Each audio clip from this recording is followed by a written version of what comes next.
oleh moderator. Kepada Bapak Moderator, kami persilahkan.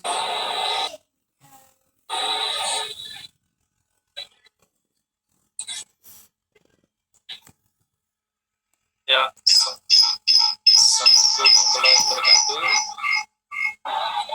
Salam sejahtera buat kita semua. Waalaikumsalam warahmatullahi wabarakatuh.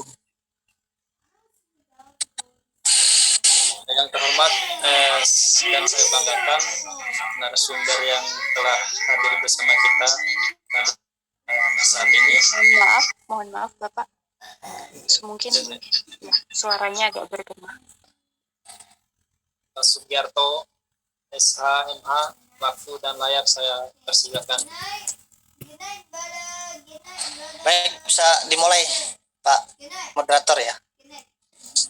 Bismillahirrahmanirrahim. Assalamualaikum warahmatullahi wabarakatuh.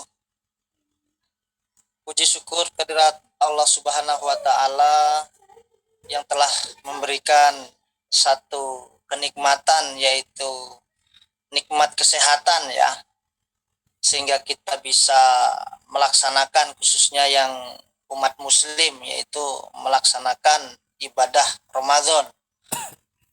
Dalam bulan suci Ramadan ini tentunya akan dilipat gandakan amal kita kalau kita mengerjakan hal-hal yang sifatnya positif, begitu kira-kira.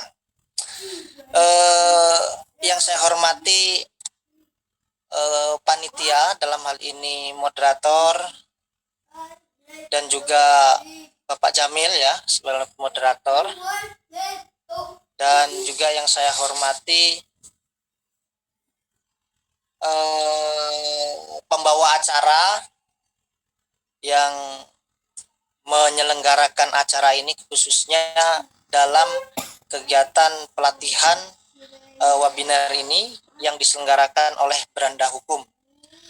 Tentunya juga yang kami hormati senior-senior kami atau kawan-kawan kami atau Bapak Ibu sekalian yang dalam hal ini sebagai peserta webinar dalam pelatihan kupas tuntas teknik dan praktek tentang legal opinion bagi advokat khususnya atau bagi konsultan hukum pada kesempatan ini. Baik, langsung saja saya memasuki materi pelatihan. Sebelum masuk juga ingin saya perkenalkan sedikit, nama saya Sugi. Tadi belum sempat diperkenalkan sama moderator. Sedikitnya saya Sugi, panggilannya Sugi. Untuk saat ini saya stay di Provinsi Bengkulu sebagai salah satu dosen dan sebagai praktisi hukum atau advokat. Pada kesempatan ini tentunya saya melihat di grup ini sudah senior-senior semuanya.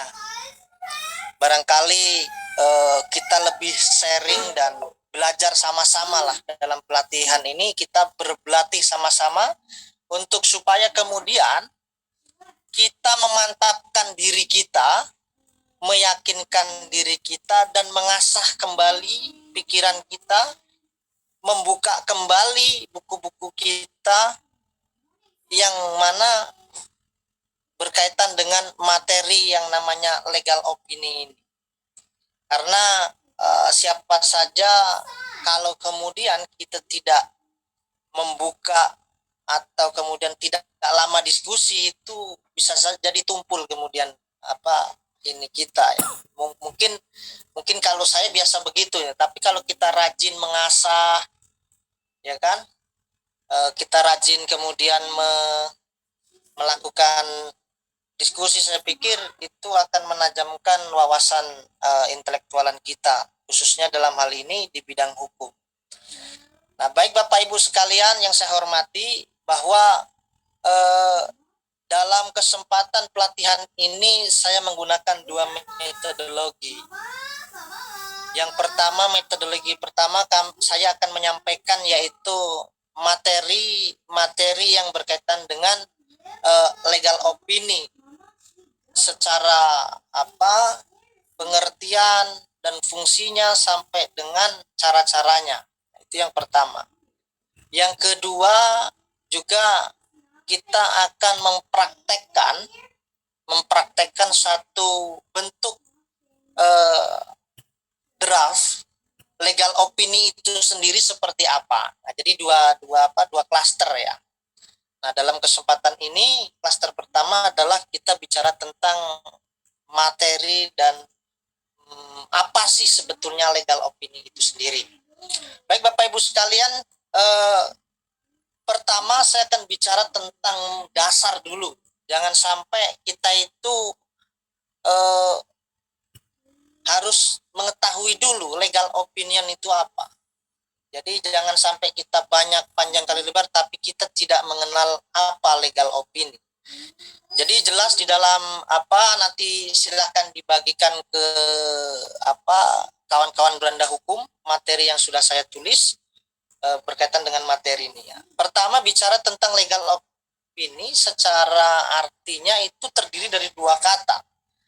Legal dan opinion atau opini. Legal adalah bisa dikatakan sebagai hukum dan opini adalah pendapat. Jadi legal opini itu adalah pendapat hukum. Nah, dalam bahasa Latin legal opini itu dikenal ius dan opinio. Ius adalah hukum dan kemudian opinio adalah pendapat atau pandangan. Jadi pendapat atau pandangan atau disebut dengan legal opini lah istilah umumnya di dalam bahasa hukum kita. Jadi ius opinio atau yang istilah lain itu tidak terlalu terkenal, tapi yang terkenal di dalam bahasa umum hukum kita itu adalah legal opini. Itu yang dipilih oleh umumnya. Jadi kita membahasakan bahwa legal opini itu adalah pendapat hukum. Nah, legal opini itu atau pendapat hukum dapat diartikan sebagai kumpulan rangkuman argumentasi, gagasan, dan rekomendasi yang diberikan oleh khususnya adalah advokat maupun konsultan hukum terhadap isu hukum tertentu. Nah, jadi memang pada dasarnya memang betul apa yang disampaikan oleh kawan moderator tadi, bahwa untuk membuat satu legal opini itu sebetulnya tidak hanya konsumsi pengacara saja sebetulnya. Siapa saja ahli hukum, praktisi hukum, akademisi hukum, atau kemudian masyarakat pun dapat menggunakan membuat yang namanya legal opini. Karena prinsipnya pendapat hukum ini secara hukum bisa saja dibuat oleh siapa saja tanpa terkecuali. Nah, tentunya untuk membuat satu legal opini itu ada rumusan ilmu. Ada satu rumusan ilmu yang kemudian tentunya yang digagas oleh orang-orang hukum pastinya. Tentunya dalam hal ini adalah orang yang selalu berpraktek di dalam masalah hukum. Nah, orang yang selalu berpraktek di dalam masalah hukum itu salah satunya di sini adalah advokat. Bapak Ibu sekalian yang saya hormati, bahwa yang selalu legal opini ini biasanya harus dimiliki kemampuan legal opini khususnya bagi seorang advokat atau konsultan hukum. Kenapa? Kalau seorang konsultan hukum atau ahli hukum, dalam hal ini advokat, dia tidak punya kemampuan untuk memberikan satu pendapat hukum, ya bagaimana dia mau menyelesaikan masalah hukum kalau kemudian dia tidak mengetahui hukum legal opini itu sendiri. Nah, Bapak Ibu sekalian, bahwa legal opini itu bisa lisan maupun tertulis. Nah, bisa lisan maupun tertulis. Ya, namanya pendapat ya. Pendapat itu bisa lisan maupun tertulis atau bisa lisan dituliskan. Nah, dalam hal legal opini itu yang paling baik adalah harus berbentuk, bukan harus ya. Lebih baiknya adalah harus berbentuk tulisan. Kenapa tulisan? Karena kalau itu hanya diungkapkan dalam satu kata-kata, maka tidak gampang semua masyarakat atau manusia atau setiap orang untuk memahami yang namanya bahasa-bahasa hukum tertentu atau bahasa perundang-undangan mungkin. Nah, sehingga memang untuk kemudian memberikan satu pemahaman yang baik, maka kemudian legal opini itu baiknya harus secara tertulis. Nah, dalam hal ini secara tertulis, maka kemudian legal opini ini bisa terarah kemudian dalam merumuskan apa saja muatan materi yang kemudian akan dituangkan dalam isi-isi legal opini tersebut. Nah, pertama kita harus mempunyai metodologi. Nah, ini yang saya katakan, ini materi yang sangat penting. Nah, sebelum saya bicara tentang metodologi pendapat hukum, bagaimana cara membuat pendapat hukum, nah tentunya ini kita harus punya metode. Logi ya, metode itu cara, logi itu adalah ilmu. Kita harus punya ilmunya. Bagaimana cara yang baik dan benar, kita harus punya ilmunya menyusun legal opini yang baik dan benar. Jadi tidak sembarang kita harus membuat legal opini seperti apa, harus punya ilmunya. Walaupun memang legal opini itu tidak ada ketentuan hukum yang harus memiliki standar hukumnya, tapi dia secara keilmuan memiliki satu syarat standar. Nah, untuk itu kemudian metodologi itu harus penting dalam membuat satu pendapat hukum. Bapak Ibu sekalian yang saya hormati, bahwa bicara tentang sebelum saya bicara tentang metodologi pendapat hukum, maka yang ingin saya sampaikan adalah soal prinsip daripada legal opini itu sendiri atau pendapat hukum sendiri, bahwa prinsip sehubungan dengan legal opini adalah sebagai berikut, bahwa pendapat hukum itu bukanlah tentang apa yang kita sukai, akan tetapi pendapat hukum itu apa yang ditentukan oleh hukum yang berlaku. Jadi tidak sekendaknya sendiri gitu loh. Nah, istilah Jawanya itu tidak sakarpe dewe gitu loh. Bukan sesuka hati kita gitu loh. Tapi pendapat hukum itu secara prinsip itu bukan apa yang kita suka, tapi pendapat hukum itu apa yang ditentukan oleh hukum yang berlaku gitu loh. Jadi seorang ahli hukum ketika memberikan pendapat hukum itu tidak boleh sekarpe dewe atau sekendak sendiri gitu. Nah, maka kemudian dia harus menggunakan satu ketentuan-ketentuan hukum yang sifatnya yang berlaku. Nah, prinsip kedua, bahwa sebelum saya bicara tentang metodologi pendapat hukum, maka kita harus juga memahami prinsip legal opini. Yang kedua adalah bagaimana pendapat hukum juga bukan tentang siapa yang benar, akan tetapi bukan mencari siapa yang benar, tetapi apa yang benar gitu. Nah, maksudnya bukan menentukan kamu yang benar, aku yang salah, kamu yang benar, bukan di situ. Tetapi bagaimana kebenaran menurut hukum itu betul-betul tertuangkan dalam satu pendapat hukum itu.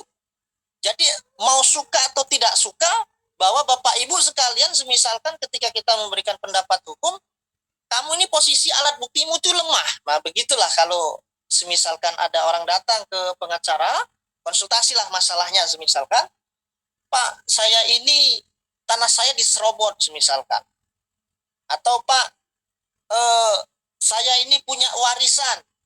Warisan saya itu ada 3 bidang tanah. Tapi kakak saya itu yang menguasai semuanya gitu loh. Sehingga saya itu tidak memiliki alat bukti misalnya. Nah, sehingga kemudian kalau memang ada dalam posisi lemah, atau yang bahasa sederhananya begini, ada satu contoh, orang datang konsultasi dan dia merasa tanahnya, mengklaim satu tanah, dan tanahnya itu kemudian diserobot orang. Lalu orang tersebut itu mengatakan bahwa ini tanahku, saya punya bukti sertifikat. Datanglah ke kantor. Nah, suka tidak suka kita harus sampaikan secara materi hukum yang benar seperti apa. Bahwa bukti kepemilikan secara material, secara kualitas sempurna alat bukti itu kalau memegang sertifikat misalnya. Dan itu juga harus disampaikan ke klien supaya kemudian benar-benar kebenaran hukum yang kita sampaikan. Jangan kadang-kadang justru malah wah udah ini yang penting udah pas ini, yang penting ini benar gitu. Padahal banyak sekali kelemahan dan itu tidak disampaikan oleh orang yang menyampaikan pendapat hukum. Nah, itu saya rasa juga tidak boleh sebagai orang ahli hukum. Harus disampaikan secara kebenaran hukum, bukan menurut suka kita. Bahasa lainnya adalah secara objektif. Nah, prinsip hukum yang ketiga adalah pendapat hukum itu bukan tentang suatu konklusi, tetapi bahwa tentang cara kita sampai pada konklusi. Jadi kesimpulannya bahwa pendapat hukum itu bukan satu kesimpulan, tetapi bagaimana tentang cara kita untuk bisa menyimpulkan masalah hukum itu sendiri. Nah, begitulah satu prinsip hukum yang pernah juga disampaikan oleh salah satu ahli-ahli hukum kita, Pak Idwan Ghani, juga menyampaikan soal bagaimana prinsip hukum itu sendiri. Bapak Ibu sekalian yang saya hormati, kita masuk ke metodologi ya. Setelah prinsip kita juga melihat bahwa untuk merumuskan satu pendapat hukum, kita menggunakan metodologi yang namanya FIRAC atau FIRAC. Artinya bahwa F itu adalah fakta. Nah, fakta itu seperti apa yang maksudnya? Bahwa fakta itu adalah bagaimana pendapat hukum itu harus dengan sesuai fakta. Tidak merubah terhadap fakta. Kalau kemudian merubah fakta, maka yang akan terjadi berbeda faktanya, konklusinya nanti itu akan berbeda. Nah, makanya kita memang harus hati-hati kalau kemudian bertemu dengan orang yang sedang berkonsultasi hukum kepada kita. Terkadang kalau di dalam dunia pengacara itu, klien itu banyak juga yang tidak jujur dengan pengacaranya gitu loh. Nah, sehingga fakta-fakta ketidakjujuran itulah yang kemudian menyesatkan dan tersesat sendiri, khususnya klien itu sendiri biasanya. Makanya kalau dalam pengacara berpraktek dalam mendapatkan satu klien yang mana kemudian klien ini memberikan satu keterangan, maka kita sebagai ahli hukum harus menyampaikan bahwa yang kita sampaikan adalah bahwa Bapak Ibu harus memberikan satu keterangan yang sebenar-benarnya dan tidak lain dari yang sebenarnya. Kedua, Bapak Ibu harus memberikan informasi sebanyak-banyaknya supaya kemudian kita bisa merumuskan satu pendapat hukum itu mampu menjawab satu problematika hukum atau masalah hukum yang terjadi di dalam Bapak Ibu sekalian. Nah, itu perlu disampaikan. Saya menganalogikan begini. Kenapa ini fakta menjadi penting? Karena kalau kemudian saya menganalogikan seperti seorang dokter, datanglah seorang membawa penyakit datang ke dokter. Dok, perut saya ini sakit, ya kan? Semisalkan, dok, perut saya sakit. Terus selain sakit perut apa lagi? Itu aja, dok. Lalu kemudian sebetulnya orang ini adalah sakit perut dan sakit kepala, begitu. Nah, karena dia berkonsultasinya ke dokter itu hanya sakit perut, maka sang dokter profesinya seorang dokter ini pasti hanya memberikan obat-obatan medis yang itu hanya dalam penyembuhan soal sakit perutnya saja begitu. Akan tetapi bagaimana dengan sakit kepalanya? Tidak akan terobati. Kenapa? Karena pasien itu tidak jujur kepada siapa? Kepada dokter. Nah, makanya yang ketika seandainya itu disembuh, maka yang sembuh hanya sakit perutnya saja. Bagaimana dengan sakit kepalanya? Tidak akan sembuh. Karena apa? Tidak diceritakan, tidak jujur dengan yang namanya seorang dokter. Nah, makanya dari itu kemudian penting sekali adalah orang yang konsultasi kepada kita ini harus betul-betul jujur kepada kita sebagai konsultan hukum, supaya kemudian merumuskan satu fakta-fakta hukum itu bisa kita merumuskan dalam satu pendapat hukum itu sendiri. Nah, itu yang pertama, soal fakta hukum, bahwa sekali lagi fakta hukum itu harus disampaikan secara faktanya. Kalau tidak, itu akan berbahaya karena nanti akan berbeda dengan apa konklusinya maupun fakta yang sebenarnya. Kedua, mohon maaf suara saya ini agak tersendat-sendat ini karena memang di kering ya, jadi agak terganggu dikit, tapi insya Allah kita tetap bisa berjalan. Kedua, isu. Nah, isu ini bisa dikatakan sebagai satu pertanyaan ya. Nah, jadi kalau kita melihat bahwa di dalam tulisan saya itu adalah isu itu berarti pertanyaan hukum. Pertanyaan hukum harus relevan. Bagaimana pertanyaan hukum itu harus relevan?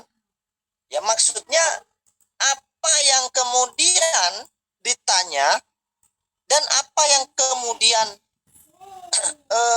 ada dalam norma serta analisis hukumnya itu tidak sesuai, maka kemudian yang namanya hukum itu, pendapat hukum itu harus memiliki satu pertanyaan hukum yang harus sifatnya memiliki relevansinya. Nah, kedua, bahwa pendapat hukum itu dalam pengertian sempit terdapat pada konklusi, di mana konklusi itu harus menjawab pertanyaan hukum. Dan yang ketiga, pertanyaan hukum itu question, yang berarti pertanyaan yang harus dapat dijawab dengan benar oleh karena atau salah oleh karena. Nah, jadi itu. Jadi memang metodologi pendapat hukum itu harus mencantumkan satu pertanyaan hukum yang sifatnya relevan. Intinya begitu. Nah, yang ketiga ada namanya rule. Rule itu istilah ininya adalah norma. Nah, rule atau berarti norma atau prinsip hukum, bukan peraturan dan unsur secara rinci. Ada kalanya bahwa perlu diekstrasi atau dari peraturan yang relevan, sering juga norma telah ditetapkan oleh jurisprudens. Nah, jadi kita juga harus sering membaca jurisprudensi sebagai ahli hukum atau sebagai konsultan hukum, bahwa kemudian dalam norma itu kita bisa menjelaskan dalam bentuk kalimat apabila X maka Y, di mana X peristiwa hukumnya dan Y akibat hukumnya. Nah, kita mampu kemudian menjelaskan secara norma hukumnya itu. Bahasanya kalau kemudian kita mengambil langkah hukum X, maka konsekuensi hukumnya adalah Y sama Z begitu. Nah, itu harus disampaikan secara hukum. Nah, artinya bahwa prinsip daripada metodologi daripada pendapat hukum itu harus punya namanya rule atau norma atau prinsip hukum. Nah, prinsip hukum itu sekali lagi saya katakan bukan hanya satu peraturan, tapi juga mengandung juga unsur-unsur secara terperinci. dalam hal ini adalah salah satunya adalah rule atau norma itu jurisprudence. Selanjutnya yang keempat, analisis. Bapak Ibu sekalian, kawan-kawan yang saya hormati, bahwa analisis hukum ini adalah bagian terpenting dalam penyusunan legal opini. Kenapa? Karena bahwa yang namanya analisis hukum itu bagian inti dan paling kompleks dalam proses pendapatan hukum.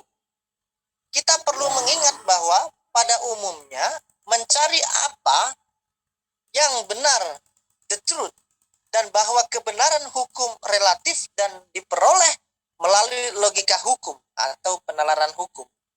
Apa yang dilakukan dalam analisis hukum itu?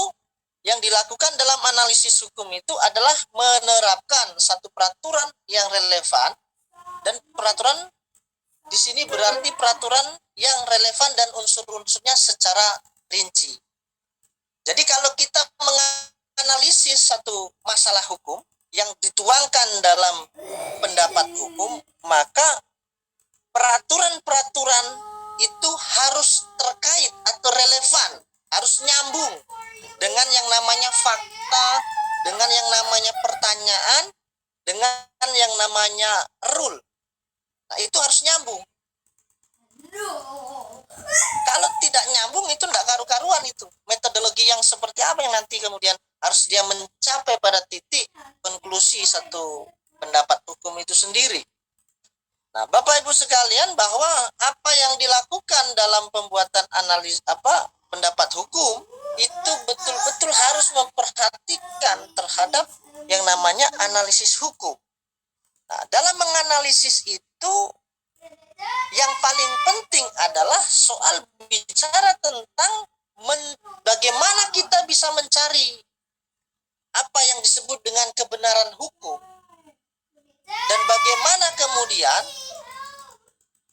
kebenaran hukum itu yang betul-betul masuk akal, logis. Maka sehingga disebut dengan istilah hukum lainnya adalah logika hukum atau penalaran hukum. Nah, itu yang dimaksud. Jadi orang hukum itu atau orang yang punya kemampuan legal opini itu, membuat legal opini itu, dia harus punya kemampuan dalam menganalisa satu persoalan. Kalau dia punya satu kemampuan analisa, pisau analisanya tajam, maka akan bagus kemudian pendapat hukumnya. Nah, itu. Nah, metodologi yang kelima adalah konklusi. Kesimpulannya adalah dalam membuat satu legal opini itu perlu adanya satu kesimpulan. Nah, kesimpulan itu sendiri adalah bagaimana menyimpulkan satu kesimpulan dari pendapat yang dikemukakan oleh yang berisikan fakta, isu atau pertanyaan hukum, norma, sampai dengan analisis yang dimuat dengan alur deduktif atau induktif. Nah, artinya bahwa kalau kita kemudian membuat satu kesimpulan itu harus nyambung dengan analisis hukum kita, norma hukumnya, dan pertanyaan hukumnya, serta fakta-fakta hukumnya. Nah, Bapak Ibu sekalian, bahwa yang namanya metodologi dalam membuat satu legal opini, kalau kemudian tidak memiliki satu kesimpulan yang baik, maka dia menjadi absurd libel namanya, menjadi bias, ini tidak jelas jadinya kan. Nah, maka kemudian kesimpulan ini betul-betul yang singkat, tepat, padat, dan jelas. Nah, begitulah kira-kira, singkat, padat, dan jelas, dan tepat pastinya.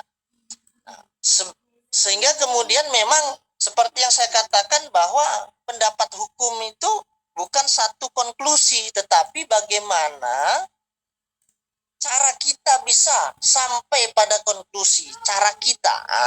Jadi jangan tiba-tiba konklusi, cara kita untuk menuju konklusi itu seperti apa, begitulah kira-kira. Nah, selanjutnya, pendapat hukum pada prinsip adalah firet yang dituangkan secara tertulis. Opinion law. What is this law? Pendapat hukum mencari hukum. Jadi, Bapak Ibu sekalian, bahwa tujuan daripada kita membuat satu pendapat hukum itu untuk menemukan satu hukum. Bagaimana pendapat hukum itu kita mencari-cari dengan analisis hukum kita, dengan kita bertanya, dengan kita menggunakan rule kita, maka disitulah kita sedang mencari hukum. Lalu kemudian konklusi itulah yang kemudian akan menjadi kesimpulan daripada kita setelah mencari kemana-mana. Seperti halnya saya memiliki kriteria untuk mencari pasangan. Nah, bagi yang muda ya, tapi jangan yang tua ya. Kalau yang tua jadi kalau anak muda itu memiliki kriteria untuk mencari satu pasangannya sendiri. Satu, semisalkan orang yang rajin ibadah, kedua cantik, ketiga pintar. Nah, begitulah kira-kira. Nah, disitulah namanya dalam proses kita mencari hukumnya, dalam analogi itu untuk mencari hukumnya itu di situ, di legal opini itu. Nah, terus apa yang kita cari? Maka di situ ya tergantung apa yang kita cari. Semisalkan ruang-ruang hukumnya ini kan banyak. Ada yang pidana, perdata, administrasi negara, dan lain sebagainya. Nah, tergantung kita apa yang kita cari untuk mencari yang namanya hukum itu sendiri. Nah,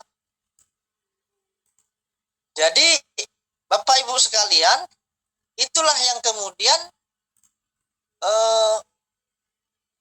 apa yang kemudian pendapat hukum itu sendiri yang dicari dalam pendapat hukum itu sendiri untuk mencari hukum. Selanjutnya, apa yang dicari oleh hukum? Nah, ini dia. Yang dicari oleh hukum itu adalah mencari kebenaran. Nah, begini. Bukan membenarkan yang salah dan menyalahkan yang benar. Nah, itu. Biasanya pengacara ini pandai sekali ini.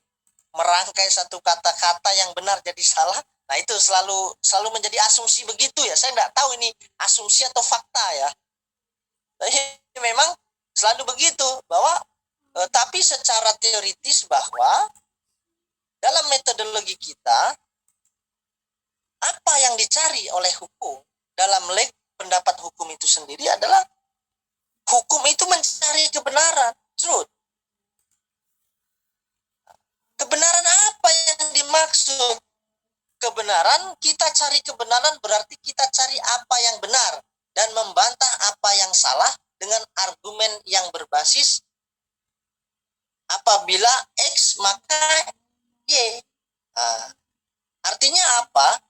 Dengan argumentasi yang berbasis apabila X, maksudnya adalah bagaimana kalau kamu melakukan ini, ya konsekuensinya ini gitu loh. Nah, itu jelas. Jadi yang benar begini gitu loh. Enggak yang benar itu harus disalahkan, yang salah harus dibenarkan. Jadi memang kebenaran hukum itu adalah bagaimana kebenaran yang sebenar-benarnya. Nah, itu maksudnya daripada ini. Nah, kalau kemudian kita bilang apabila X maka Y. Nah, maksudnya adalah bagaimana kemudian saya katakan lagi bahwa ya kalau kamu mengambil pilihan X maka kamu konsekuensinya Y begitu. Nah, itu maksudnya. Selanjutnya, untuk mencari kebenaran perlu kemudian satu kelengkapan dalam berpikir. Nah, ini yang kemudian harus kita perhatikan. Sebagai seseorang yang akan melakukan atau sebagai orang yang punya kemampuan membuat draft legal opini atau pendapat hukum, maka dia harus memperhatikan 3 hal ini. Supaya apa? Supaya kerangka daripada pendapat hukum itu betul-betul tajam dan betul-betul tepat sasaran. Nah, kita masuk ke soal mencari kebenaran perlu dengan kelamban dalam berpikir. Nah, untuk kemudian mencari satu kebenaran, maka kita harus banyak baca. Nah, jadi kita ini memang bukan hanya ilmu dengar, ilmu lapangan, tapi kita juga harus baca gitu. Supaya apa? Supaya dengan baca itu kita mampu melengkapi terhadap hal-hal yang sifatnya di lapangan dan apa yang kita dengar. Betul-betul kita menyaksikan sendiri satu kebenaran hukum itu sendiri ketika kita membaca. Nah, itu hal-hal yang kemudian perlu kita perhatikan sebagai orang yang akan membuat memiliki kemampuan untuk membuat legal opini. Kebenaran adalah kita harus banyak membaca. Kedua, dalam berpikir kita juga harus banyak menulis. Nah, apalagi legal opini, sebaik-baiknya legal opini itu ya harus tertulis. Kalau lisan banyak yang lupa, seperti yang saya katakan. Nah, dan yang ketiga harus banyak berdiskusi. Jangan hanya mengandalkan Google. Nah, kita ini kan memang banyak sekali Bapak Ibu sekalian mengandalkan Google, Wikipedia, blog-blog pribadi dan lain sebagainya. Jadi kita juga harus banyak baca, banyak menulis dan banyak berdiskusi. Nah, supaya bagaimana legal opini kita ini betul-betul banyak sekali referensi yang kemudian kita hadirkan dalam tuangan-tuangan tulisan pendapat hukum yang kita tulis itu. Nah, selanjutnya tahapan membuat legal opini. Nah, secara teoritis memang metodologis Field Study juga ada tahapan-tahapan yang kemudian kita lakukan dalam membuat atau menyusun satu legal opini. Tahapan pertama adalah bagaimana memastikan satu persiapan kita. Jadi tahapan pertama adalah persiapan. Artinya kita harus menyiapkan, melakukan pemeriksaan. Apa yang kita siapkan? Ya harus kita melakukan pemeriksaan dari segi hukumnya, dari berbagai aspek atas perbuatan hukumnya yang akan dilakukan. Itu semua harus kita periksa betul. Memastikan bahwa segi hukumnya ini seperti apa, perbuatan-perbuatan hukumnya ini seperti apa. Yang kedua, kita harus memastikan bagaimana kita memeriksa keabsahan dokumen yang telah ditandatangani apabila berkaitan dengan satu transaksi. Nah, kita juga harus ini. Nah, jadi Bapak Ibu sekalian, saya pernah mendapatkan perkara. Jadi perkara ini perkara penipuan, tapi yang memang itu berangkat dari keperdataan.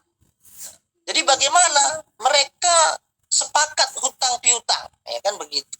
Sepakat hutang piutang lalu membayarnya melalui, bahasanya transaksinya itu melalui n-banking. Nah, begitulah ya, kalau sekarang kan sudah modern. Nah, lalu kemudian ini pengalaman, ini menarik sekali. Ini bagus sekali ini pengalaman ini untuk kita semua. Mudah-mudahan ini bermanfaat ini. Kenapa? Karena hati-hati Bapak Ibu orang yang mentransfer. Nah, ini panitia ini ya, kan ditransfer nih sama peserta ini. Nah, ada yang mentransfer, katanya mentransfer, tapi bukti transfer itu adalah bukti transfer palsu gitu loh. Nah, ini. Nah, ini berbahaya sekali nih. Ada yang memalsukan satu transaksi, bukti dokumen hukum itu, bukti transaksi uang itu gitu loh. Nah, maka kemudian seorang ini kita harus betul-betul jeli membaca kriteria daripada keabsahan daripada satu dokumen transaksi ini bagaimana gitu loh. Apakah ini dimungkinkan bisa diedit gitu loh, dan lain sebagainya. Nah, saya pikir bahwa tahapan membuat legal opini itu kita juga harus memperhatikan yang namanya keabsahan dokumen. Kalau dianggap dokumen ini, kita pastikan lagi ke klien, dokumen ini asli enggak? Dokumen ini betul-betul enggak? Karena ada konsekuensi hukumnya nanti kalau dipersoalkan, misalkan begitu. Nah, artinya bahwa tahapan daripada membuat satu legal opini itu perlu dan penting sekali kiranya untuk memeriksa keabsahan dokumen hukumnya. Nah, selanjutnya yang ketiga adalah mengumpulkan keterangan mengenai peraturan perundang-undangan yang berlaku sehubungan dengan hukum tersebut.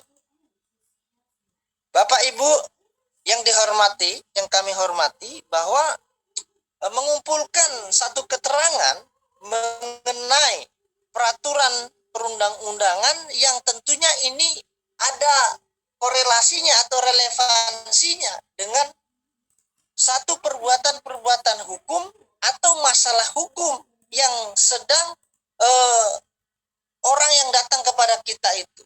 Sehingga kemudian kita bisa menemukan satu rumusan norma atau peraturan hukum yang sifatnya itu bisa menjadi satu gambaran hukum bahwa kira-kira kebenaran hukumnya seperti apa melalui secara normatif yuridisnya begitu. Nah, makanya kemudian penting sekali kita untuk mengumpulkan satu keterangan-keterangan peraturan perundang-undangan. Misalkan kalau dalam soal waris, yang berkaitan dengan hukum waris itu peraturan perundang-undangan apa saja sih? Misalkan kompilasi hukum Islam, misalkan bahwa perdata, hukum perkawinan, nah itu kita kumpulkan itu. Nah, itulah yang disebut dengan mengumpulkan keterangan mengenai peraturan perundang-undangan. Itu juga mempermudah kita untuk menyusun legal opini. Nah, tahapan selanjutnya bahwa tahapan penerbitan. Nah, tahapan penerbitan dalam penerbitan pendapat hukum itu berdasarkan hasil penelitian hukum yang dirangkum dalam laporan pemeriksaan terhadap dokumen dan peraturan perundang-undangan yang berkaitan dengan transaksi. Nah, jadi di sini sudah cukup jelas bahwa tahapan kedua adalah tahapan penerbitan. Nah, yang pada intinya bahwa pendapat hukum itu harus berdasarkan hasil daripada penelitian hukum kita yang sudah kita rangkum. Nah, bahasanya kalau dalam pengacara itu, kalau dia itu ingin menjadi alat bukti, misalkan begini, bahwa si A telah memiliki sebidang tanah dengan nomor sertifikat SHM nomor sekian-sekian. Nah, itu dalam kurung itu P1 gitu. Ada tandanya P1, berarti itu untuk nanti kita susun alat bukti pertama adalah sertifikat hak milik, misalkan begitu. Kedua, perjanjian antara, kalau dalam soal waris, antara keseluruhan ahli waris yang menyatakan bahwa perjanjian ini disepakati kepada si B, misalkan P.2 gitu. Nah, disusun serapi ini, jadi ini akan mempermudahkan bahwa pendapat hukum bicara A besertakan dokumen hukumnya itu ada begitu. Alat bukti transaksinya ada begitu. Setelah mentransfer ke A, ada P3 misalkan begitu. Bukan P3 partai, maksudnya alat bukti P yang 3.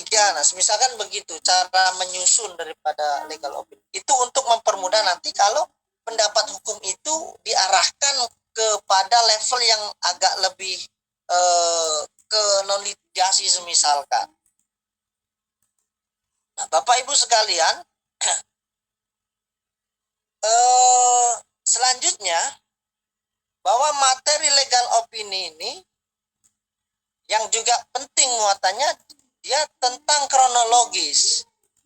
Nah, nih, bagaimana kronologis itu menguraikan secara lengkap mengenai proses terjadinya satu perbuatan hukum yang baik secara langsung maupun tidak langsung mempunyai akibat hukum terhadap para pihak. Kedua, tentang permasalahan, menguraikan pelaksanaan dari satu peristiwa hukum sehingga timbulnya sengketa pelanggaran. Yang kemudian selanjutnya tentang peraturan hukum, tentang hubungan kausalitas, dan tentang klaim hukum, dan tentang penyelesaian masalah. Menguraikan tentang kemungkinan penyelesaian masalah. Nah, jadi dalam materi legal opini ini tidak hanya dia bicara konsentrasi masalah hukum satu saja. Bisa juga satu masalah hukum saja. Semisalkan hanya masalah hukum perdata saja bisa, tapi di dalam materi legal opini ini juga ada namanya satu tentang penyelesaian masalah hukum, diberikan beberapa opsi. Orang yang konsultasi hukum kepada kita ini diberikan beberapa banyak opsi. Semisalkan Bapak Ibu, ini masalah hukum yang sedang terjadi di Bapak Ibu ini adalah bisa dipidananya masuk dan perdatanya masuk. Pidananya ini kita harus masuk laporan ke kepolisian tentang penyerobotan tanahnya misalkan. Kalau keperdataannya Bapak Ibu, ini kita masuk dalam perkara perdata yang itu nanti kita ajukan gugatan ke pengadilan perbuatan dalam konstruksi perbuatan melawan hukum misalkan. Nah, begitu kira-kira menguraikan tentang kemungkinan dalam penyelesaian masalah hukum. Atau kemudian diberikan beberapa opsi. Misalkan Bapak Ibu, ini sebaiknya harus dilakukan mediasi terlebih dahulu gitu. Nah, itu dalam soal materi legal opinion. Nah, Bapak Ibu sekalian, kita masuk ke dasar legal opinion. Nah, ini dasar legal opinionnya, pendahuluan, pokok permasalahan, informasi, materi. Nah, ini masih seputar dengan dasar legal opini, pendapat hukumnya, kesimpulan, dan saran solusinya. Nah, ini adalah dasar-dasar bagaimana kita membuat atau menyusun satu legal opini. Atau anatominya, pendapat hukum seperti ini. Misalkan ada kop suratnya, itu nanti saya jelaskan waktu kita mempraktekkan secara langsung. Nah, nanti secara khusus nanti lebih mudah nanti kita sambil berpraktek. Nah, saya tidak tahu nih moderator, materi dulu atau kemudian sekaligus dengan prakteknya, atau tanya dulu, jawab dulu, baru nanti kita belajar prakteknya. Ini kami serahkan ke panitia. Enaknya bagaimana? Ya, baiknya gimana? Mungkin materinya selesaiin dulu ya. Materinya udah selesai. Halo? Materinya diselesaikan dulu aja.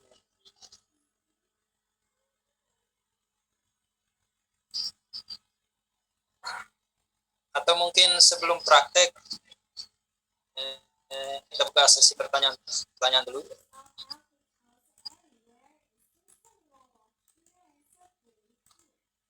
Kayaknya materinya lagi jaringannya nggak stabil nih.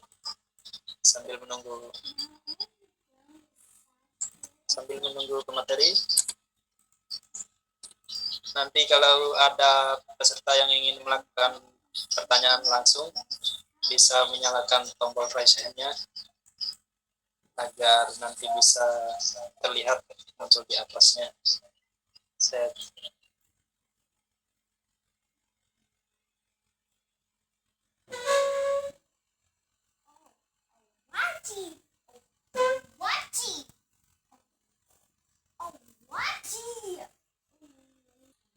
Moderator, mendengar? Ya, dengar. Ya, alhamdulillah. Baik Bapak Ibu sekalian yang saya hormati, untuk melanjutkan pembahasan materi berikutnya, bahwa kami akan memulai dari selanjutnya, yaitu materi penyusunan legal opini dapat diklasifikasikan sebagai berikut. Nah, itu mungkin bisa dilanjutkan itu slide. Nah, bahwa ada dua bagian legal opini itu bisa kita buat dalam kerangka bidang non litigasi dan bisa kita buat dalam bidang kerangka litigasi. Nah, kalau non litigasi itu sifatnya di luar daripada peradilan atau di luar meja hijau. Nah, begitu kira-kira. Di luar meja hijau itu maksudnya ya di luar pengadilan. Nah, jadi di bidang non litigasi itu kita juga bisa membuatkan LO, korporasi atau satu perusahaan, terus penanaman modal asing, perbankan, lembaga pembiayaan, pasar modal, dan lain-lain, industri pertambangan. Nah, itu di soal pendapat hukum di luar pengadilan. Nah, jadi semisalkan kalau saya ini juga di beberapa pengacara korporat itu dimintain satu pendapat hukum terhadap masalahnya dalam bentuk tulisan. Nah, lalu kita buatlah satu analisis hukum. Lalu kemudian kita berikan, nah konsep analisis hukum yang kita berikan kepada korporat ini atau pemerintahan ini dalam bentuk penyusunannya legal opini sesuai metodologi yang saya sampaikan tadi. Nah, begitulah kira-kira. Nah, terus di bidang litigasi atau di bidang peradilan. Nah, Bapak Ibu sekalian, bahwa lembaga peradilan ini kan banyak. Dari peradilan niaga, agama, arbitrase, pemburuan, dan peradilan tun. Dan lain itu adalah merupakan peradilan atau disebut dengan litigasi. Nah, penyusunan legal opini ini dapat diklasifikasikan sebagai berikut tadi yang saya sampaikan, yang mana hanya dibagi menjadi dua, baik di litigasi dan di non litigasi itu. Nah, jadi nanti dalam proses penyusunan legal opini itu sebetulnya dia bisa jadi satu induk gitu loh, satu pendapat hukum analisis, tapi di dalamnya itu ada analisis berkaitan, masalahnya tetap masalah itu, faktanya itu, tapi di situ dalam fakta itu melahirkan beberapa sumber hukum, baik hukum di perdata mau sumber di hukum di agama maupun di pidana gitu semisalkan. Nah, itu semua pendapat hukum itu masih umum gitu loh. Nah, yang sifatnya kayak gitu itu sifatnya masih umum. Nah, tapi bisa juga membuat satu legal opini yang sifatnya khusus. Nah, makanya yang saya sampaikan di awal bahwa tergantung kemudian arahnya apa yang mau kita sasar dari pendapat hukum secara tertulis itu tadi yang akan dikehendaki oleh klien kita kalau dalam pengacara begitu. Nah, selanjutnya kita masuk materi berikutnya soal pembidangan di atas jelas memiliki konsekuensi logis bahwa seorang praktisi hukum dituntut untuk memiliki wawasan yang luas.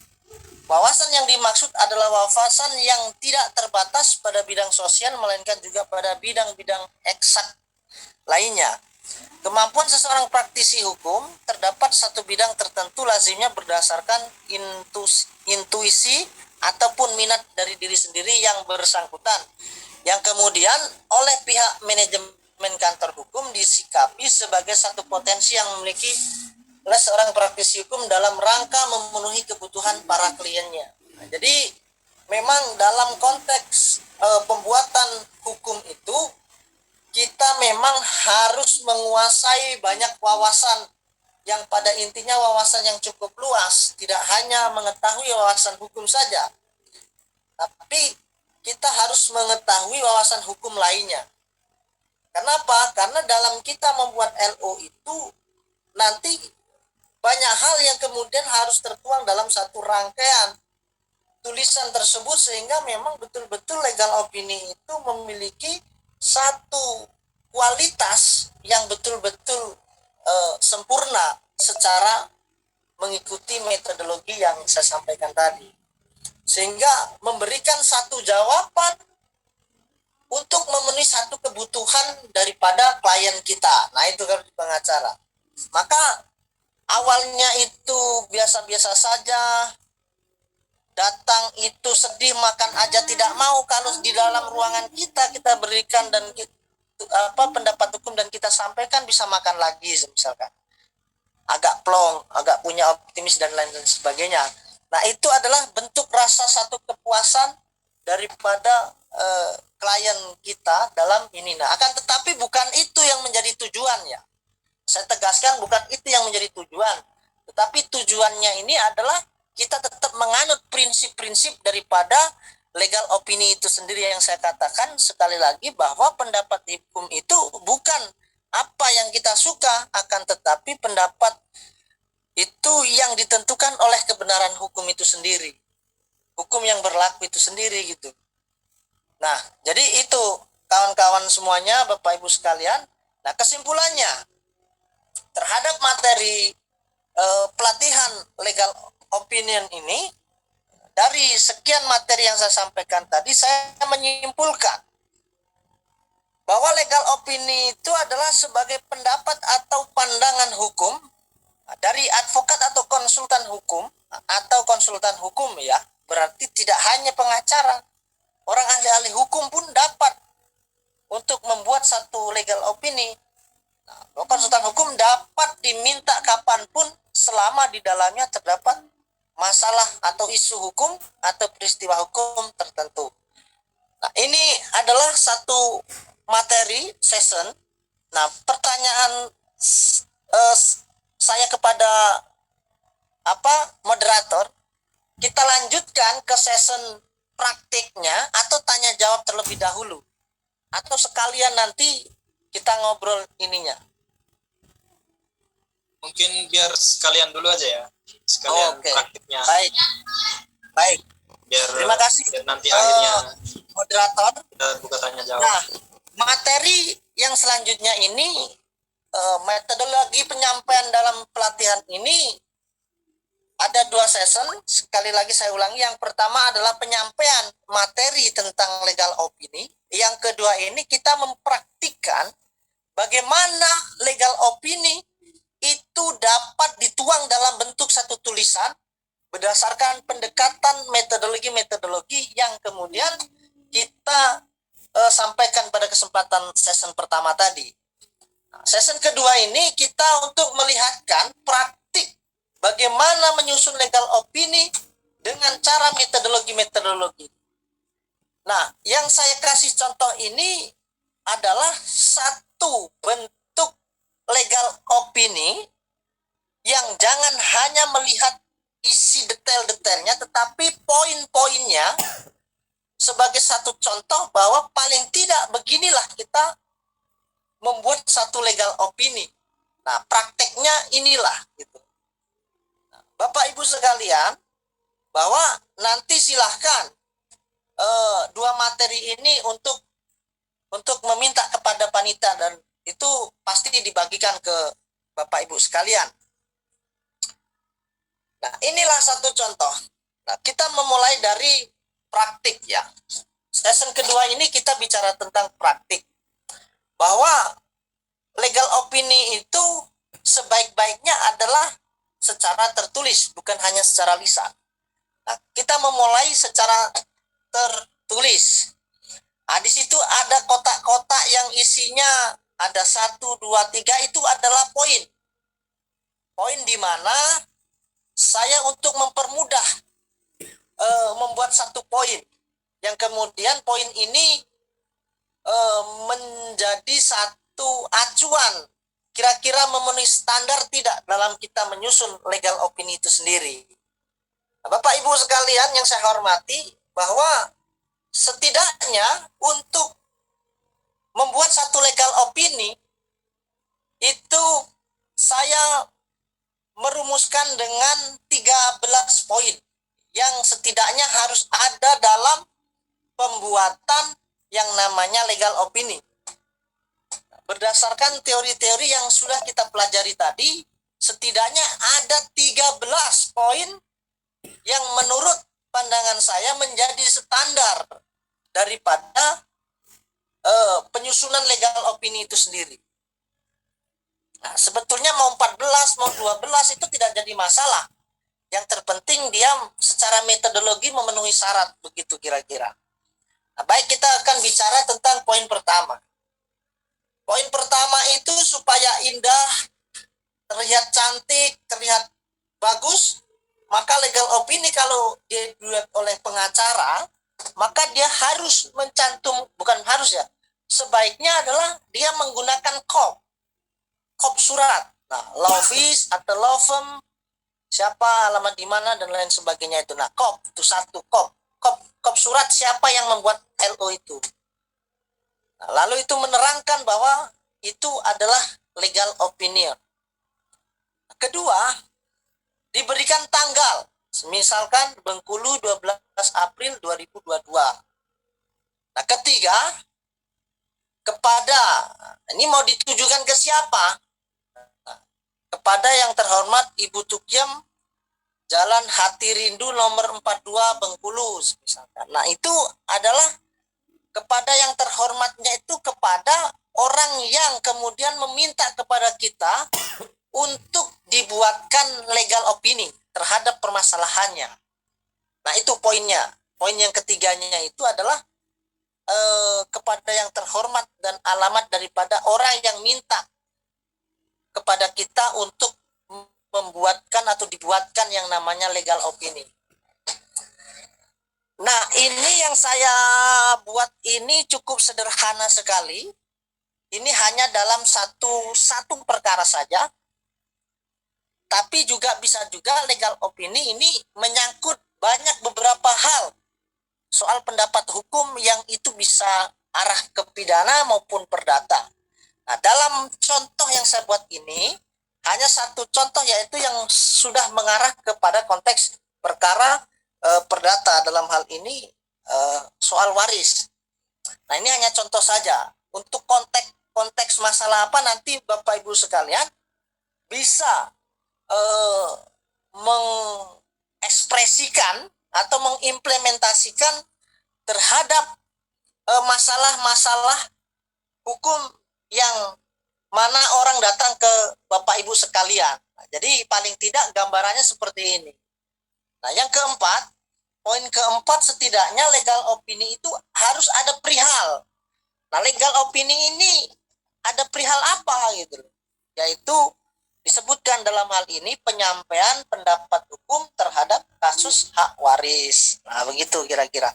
Ini ada perihal, harus ada perihal. Terus standar selanjutnya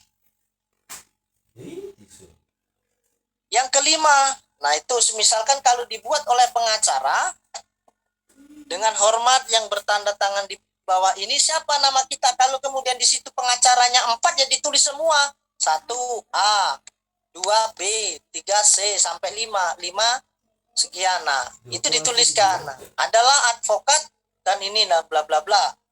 Nah, 5 poin yang 5 ini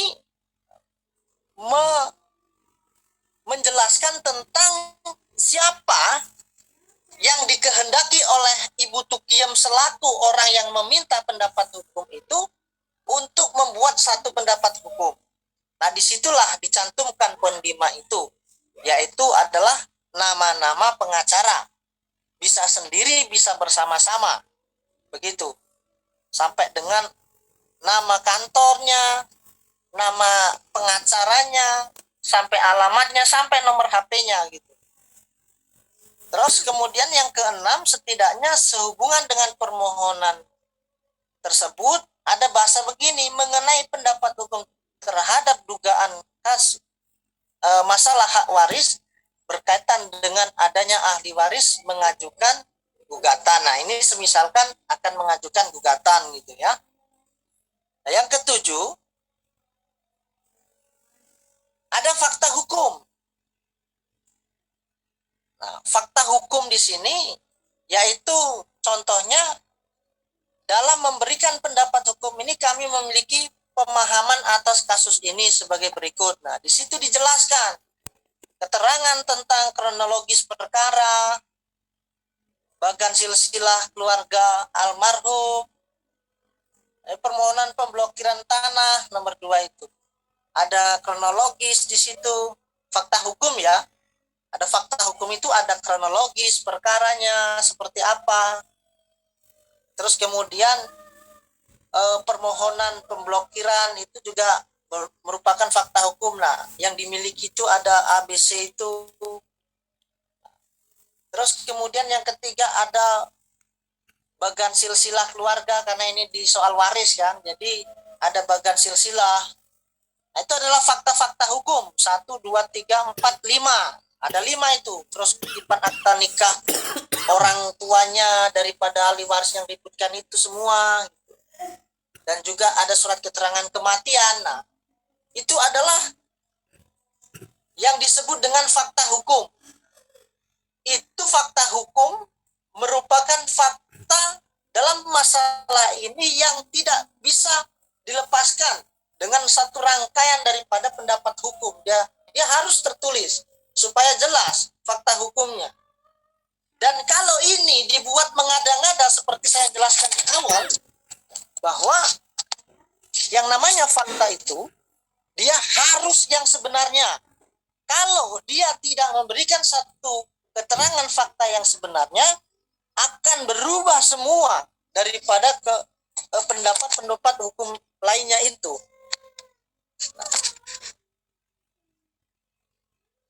Kawan-kawan yang saya hormati, Bapak Ibu sekalian, selanjutnya terhadap fakta-fakta hukum, poin ke-8. Poin ke-8 ini kita tempatkan bahwa dalam legal opini itu harus ada posisi kasus. Nah, posisi. Kalau dalam permainan bola itu, kita harus tahu posisinya di mana. Supaya kita tahu tugasnya seperti apa. Nah, itu posisi. Kalau penjaga gawang di mana, kalau striker di mana. Nah, begitu juga dengan posisi kasus. Kita mampu menempatkan kasus ini bagaimana? Kita mampu menempatkan perkara ini di mana begitu. Nah, itulah kira-kira kita tempatkan posisi kasus itu, yaitu dengan posisi, semisalkan kita menjelaskan pertama sebagai pewarisnya. Yang kedua, kita menerangkan soal hubungan pernikahannya dan harta yang dimilikinya oleh pewaris. Dan ketiga, bahwa menjelaskan bahwa si Sri itu sudah meninggal dunia. Itu soal posisi kasusnya, mendudukkan masalahnya itu seperti itu gitu.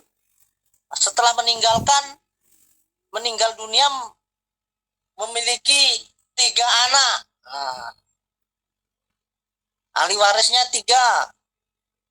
Bahwa di samping meninggalkan 3 orang ahli waris tersebut atas almarhum Sri Suwarno alias gitu, meninggalkan harta warisan berupa sebidang tanah bangunan yang terletak di ini dan 3 sertifikat. Nah, gitu.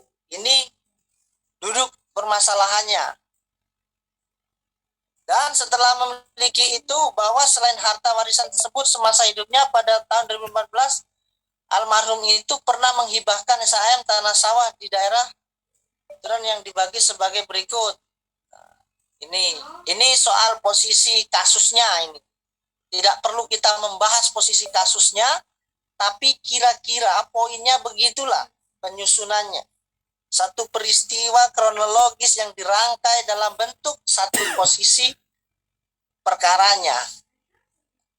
Terus 8, 9 masih posisi perkara dan seterusnya. Nah, itu Rabu setelah pembatalan kesepakatan yang dilakukan itu masih kronologis. Setelah itu masih di hari yang sama, lantas Yani menanyakan kepada Sukardi terkait keberadaan ketiga SHM tersebut, dan Sukardi menjawab, kamu tidak punya hak menanyakan itu karena itu sudah dikasihkan ke Dodi semua. Nah, gitu kan.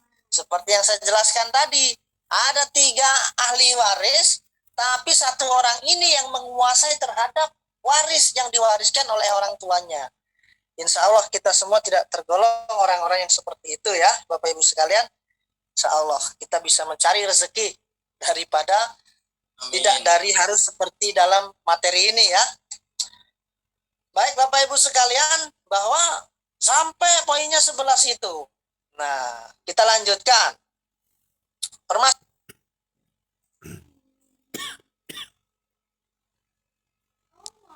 Itu saya masukkan di poin 9. Nah, itu. Masalah hukumnya masih agak ini yang pada intinya menerangkan masalah apa yang kemudian terjadi. Ini muncullah satu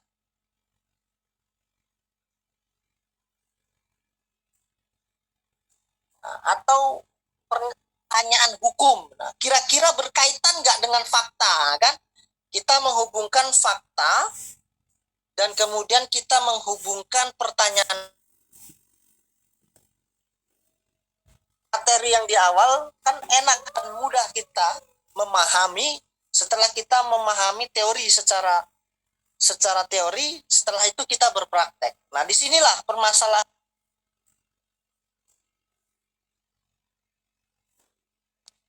Dari pertanyaan inilah kemudian disebut dalam tahapan pembuatan satu pendapat hukum disebut dengan tahapan setelah fakta dan bahwa pihak ahli waris tadi yang merupakan hasil perkahwinan pertama dan ayahnya enggan merealisasikan amanah untuk membagi secara adil kepada ahli waris lain. Pertanyaannya, apabila dipilih langkah hukum untuk mengajukan gugatan di pengadilan, mana gugatan yang akan diajukan? Nah, itu nanti kita jawab. Ya, pada intinya bahwa itu masuk di dalam satu pertanyaan hukum. Isu yang diangkat adalah isu pertanyaan hukum seperti itu. Nah, tentunya dalam perkara ini nanti akan dijawab lebih lanjut. Bahwa kalau kemudian Islam, dia itu arahnya adalah ke pengadilan negeri, ke pengadilan agama, mohon maaf. Ke pengadilan agama, dan non-muslim itu ke pengadilan negeri. Bapak Ibu sekalian yang saya hormati, melanjutkan daripada materi selanjutnya, yaitu di poin 10, yaitu penelusuran bahan hukum. Nah, dalam penyusunan legal opini atau pendapat hukum, kita perlu sekiranya untuk melakukan penelusuran bahan. Kalau kita mau buat roti kue lebaran ini, kira-kira kita butuh bahan kira-kira kan? Nah, apa saja itu? Tepung, gandum, sama aja tepung gandum gitu kan? Telur, apalagi bahan-bahannya, ya kan? Sagu dan lain sebagainya. Nah, itulah bahan. Nah, bahan dalam hal ini apa? Yaitu bukti-bukti. Nah, bukti apa yang kemudian dalam masalah ini? Nah, di situ ada bukti kepemilikan orang tua, ada 3 sertifikat hak milik. Nah, di situ ada bahan hukum pokok, pasal-pasal yang berkaitan dengan perkara waris, ketentuan hukumnya waris, itu ada Undang-Undang nomor 7 tahun 1989, ada kompilasi hukum Islam, pasal 175 kompilasi hukum Islam, Undang-Undang nomor 3 2000 tentang perubahan ini tentang peradilan agama. Nah, itulah bahan-bahannya yang kemudian dikumpulkan untuk kemudian ditelusuri. Oh, ternyata ini masuk ke sini nih. Kalau orang Islam, oh kalau orang non-muslim itu masuk ke sini. Nah, disitulah di penelusuran bahan hukum lah itu yang dimaksud. Nah, sehingga dalam penelusuran bahan hukum itu masuk dalam kategori poin nomor 10 dalam kerangka atau rangka untuk membuat satu legal opini yang saya maksud ini. Nah, itu yang poin 10 ya, masih 3 poin lagi nih kan. Poin ketiga, mohon maaf, yang 11 itu adalah analisis hukum. Nah, setelah kita masuk pertanyaan hukum dan norma. Nah, itu tadi yang saya jelaskan itu yang norma ya, peraturan-peraturan hukum itu, atau di dalam bahasa saya bahasakan di sini ini penelusuran bahan hukum itu yang poin 10 itu dalam konteks materi yang saya sampaikan itu masuk ke norma hukum. Nah, dia masuk ke norma hukum. Nah, sekarang kita masuk ke analisis hukum. Nah, kan ketemu tuh antara materi dan praktek kita nih. Nah, analisis hukum. Apa yang kemudian dalam poin 11, analisis hukum, disitulah kita menganalisis baik secara fakta dan pertanyaan hukum serta norma-norma hukum itu. Jadi disitulah kemudian kita menganalisis bahwa bagaimana permasalahan ini mampu kita analisis dengan nalar hukum atau dengan logika hukum yang kemudian secara rasional dan logik serta masuk akal, sehingga kemudian fakta, peristiwa, pertanyaan hukum dan norma-norma ini mampu kita jawab secara dapat hukumnya. Selanjutnya, Bapak Ibu sekalian, setelah analisis hukum, maka kita lihat dulu apa yang kemudian harus kita analisis, yang merangkum daripada fakta, pertanyaan, norma itu dalam bentuk analisis. Nah itu bla bla bla bla bla, itulah contohnya, begitulah kira-kira. Banyak sekali kalau kita mau sebutkan kan, bahwa analisis kita yang namanya harta bersama itu dia digolongkan beberapa hal. Kalau kemudian dia laki-laki, kalau ini bagiannya segini, kalau perempuan begini. Nah itu kan disebutkan demikian sebagaimana ketentuan pasal-pasal tersebut di atas. Maka secara analisis hukum bahwa harta bagian yang akan diberikan kepada dua ahli waris anak adalah sepertiga bagian setelah dikurangi bagian dari istri yang hidup. Nah itu kan berdasarkan ketentuan peraturan perundangan, berdasarkan analisis hukum.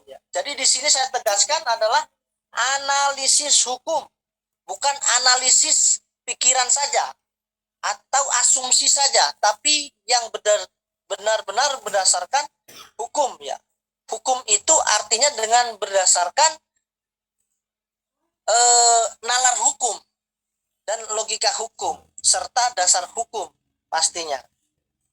Nah, para ahli waris dapat bersepakat melakukan perdamaian dalam pembagian harta waris setelah masing-masing menyadari bagiannya. Begitulah kita ininya. Yang ke-12, ini agak napas dikit nih. Yang ke-12 adalah pendapat hukum. Dalam penyusunan pembuatan legal opini atau pendapat hukum, setidaknya kita harus memperhatikan pendapat hukum atau poin 12. Nah, dalam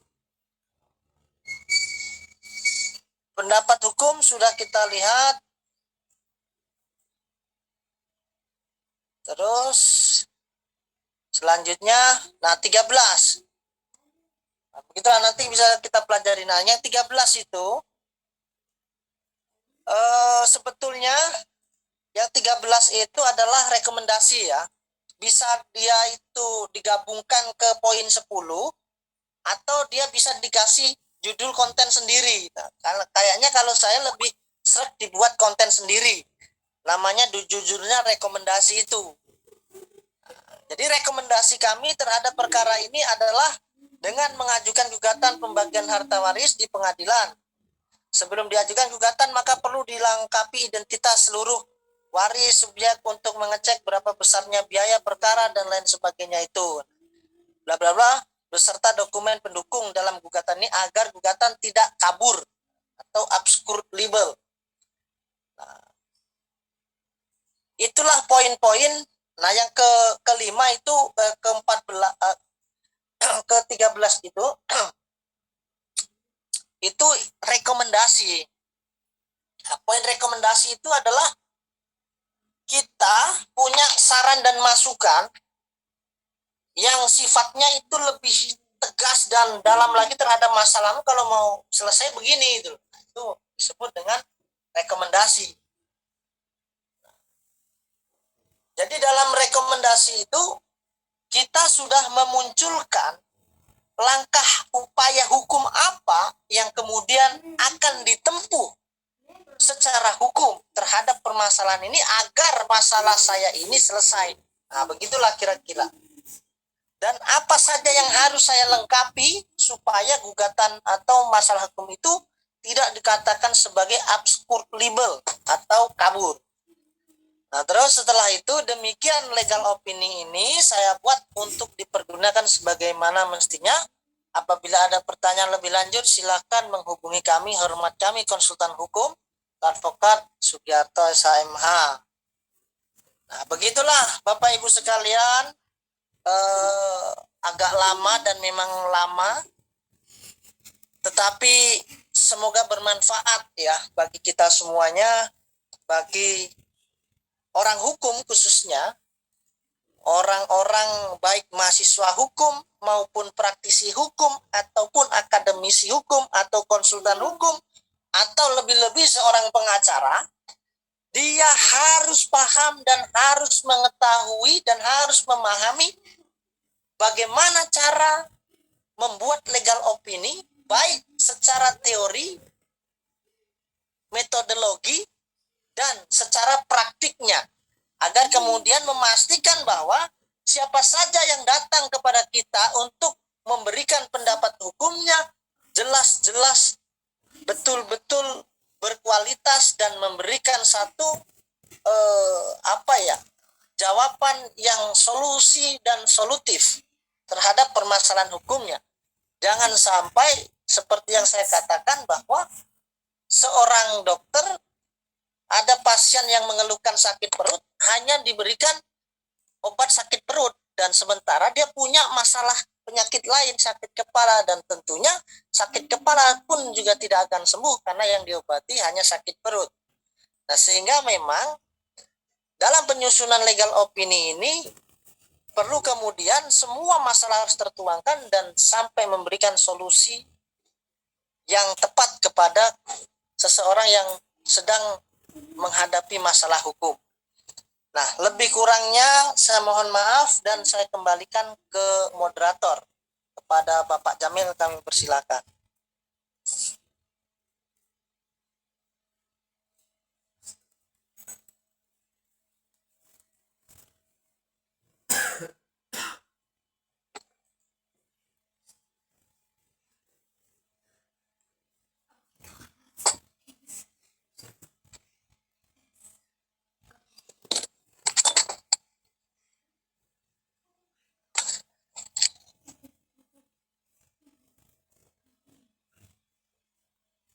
Ya, terima kasih kepada pemateri yang telah memaparkan materi yang luar biasa. Tadi sudah dijelaskan secara teori dan prakteknya sangat banyak lagi, sangat banyak sekali. Ini udah hampir selesai waktunya sebenarnya nih, karena begitu banyak juga pertanyaan-pertanyaan yang muncul tentunya dengan yang berkaitan dengan tema ini,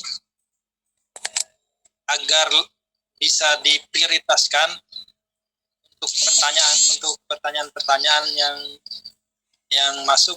Mungkin mohon lewat pertanyaan langsung melalui tombol raise hand itu bagi yang ingin bertanya secara langsung.